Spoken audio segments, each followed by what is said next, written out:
അയാള് അറിയാതെ കാല് സ്ലിപ്പായിട്ട് ഒരു പൈപ്പിനുള്ളിൽ വീണ് വഴുതിപ്പോയി. നേരെ താഴെ ഉണ്ടായിരുന്ന ഒരു ഗ്രീൻ കളറിലുള്ള ലിക്വിഡിൽ പോയി വീഴുന്നു. അത് സംഭവം ഗമ്മുണ്ടാക്കാൻ ഉപയോഗിക്കുന്ന ലിക്വിഡായിരുന്നു. അങ്ങനെ അയാള് ആ റമ്മിൽ നിന്നും ഒരു ഏണിയിലൂടെ പുറത്തേക്ക് ഇറങ്ങുന്നു. പക്ഷെ കാലിൽ ഗമ്മെല്ലാം ഒട്ടിയത് കാരണം അവനക്ക് മര്യാദക്ക് സ്റ്റെപ്പ് ഇറങ്ങാൻ പോലും കഴിയുന്നുണ്ടായിരുന്നില്ല. താഴെ എത്തിയ അയാൾക്ക് തറയിൽ മര്യാദക്ക് നിൽക്കാൻ പോലും പറ്റുന്നുണ്ടായിരുന്നില്ല. പുറത്തിറങ്ങിയ അയാള് റമ്മിന് പുറത്ത് അതിൽ ഗം എന്ന് എഴുതി വെച്ചിരിക്കുന്നത് കണ്ട് അയാളാകെ ഷോക്കായി.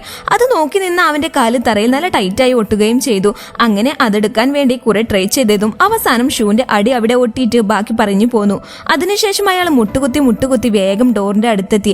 ഡോർ ഓപ്പൺ ചെയ്ത് നോക്കുമ്പോൾ അതിന്റെ പിടിയും അയാളുടെ കയ്യിൽ ഒട്ടിപ്പിടിച്ചു. ശേഷം അയാൾ ഹെൽപ്പിന് വേണ്ടി പോലീസിനെ വിളിക്കാൻ ശ്രമിച്ചു. പക്ഷെ ഓരോ നമ്പറും പ്രസ് ചെയ്യവേ ബട്ടൺ ഓരോന്നായി അയാളുടെ കയ്യിൽ ഒട്ടിപ്പിടിച്ചു. അങ്ങനെ അയാൾ അവിടുന്ന് പോകാൻ നിൽക്കവേ അയാളെ പിടിക്കാനായിട്ട് കുറച്ച് കള്ളന്മാർ വന്നു. പക്ഷെ ഡോറിന്റെ ലോക്ക് കൈയോടെ പോകുന്നതിനാൽ അവർ ഡോർ ഓപ്പൺ ചെയ്യാൻ സാധിച്ചില്ല. പക്ഷെ അവരെല്ലാവരും ഓടി വന്ന് ഡോറ് പൊളിച്ച് അകത്ത് കയറിയതും നേരെ എല്ലാവരും കൂടെ ആ റമ്മിലേക്ക് വീഴുകയും ചെയ്തു.